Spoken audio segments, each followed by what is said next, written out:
Many classrooms are now configured for a laptop to serve as the sole teacher computer. This laptop is connected to the Promethean board, and there are times when it would be convenient to run Active Inspire or other applications on the Promethean board using it as what is commonly referred to an extended desktop, while reserving the laptop's monitor as a workspace for other applications that would not be visible to the students. I'm going to show you real quickly how to go ahead and set up your laptop configuration in Promethean board to serve as an extended desktop model. You can hold down the function key, and you'll find this key 3 keys to the left of the space bar. It's going to be a blue color. Hold down the function key and press F8. So I'm holding down function key, press F8. I can release that. And on the newer versions of the Dell laptops, it will give you an option of the type of projection you would like to do. By default, it's set to duplicate when you are connected to a Promethean board. Instead of duplicate, we're going to select extend, and the screen will flicker momentarily, but what happens is that the Promethean board and the laptop are now technically 2 different monitors. Another method for putting your computer into extended desktop mode is to right-click on the background of your desktop.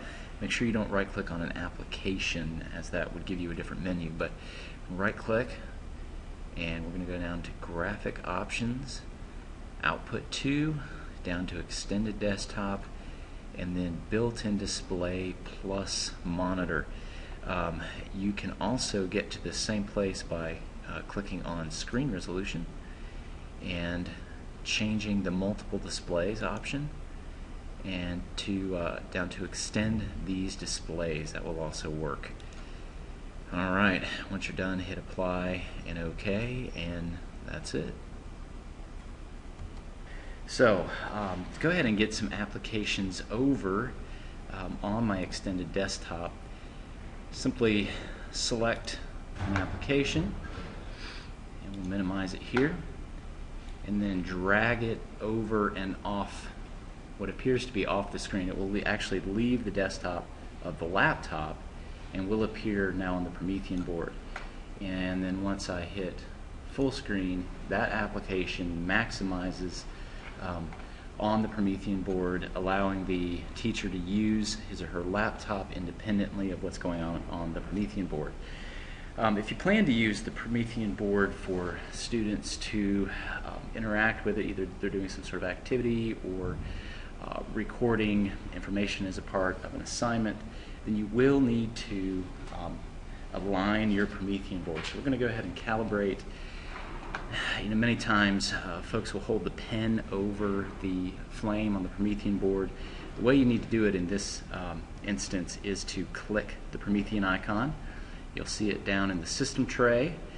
Click that and then select Calibrate, and on your laptop it should say Screen 1, and then on the Promethean board it should say Screen 2. So the software has recognized that there are 2 different monitors that are in use, and I would go over to Screen 2, which you cannot see.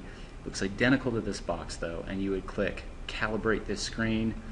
Your 5 calibration points will come up as they always do, and once you've gone through those steps, the Promethean board is configured to work independently, and it will be calibrated as you're accustomed to. The biggest adjustment with this whole process is this idea of dragging applications back and forth. So let's say I want to bring my flip chart back over. I just minimize or restore down, as Windows calls it, and then just drag the application back over to my laptop window. So using this method, you could have an activity on one screen, Promethean board here, and then on the other I could be doing something else, and what's seen on my laptop is not visible on the Promethean board.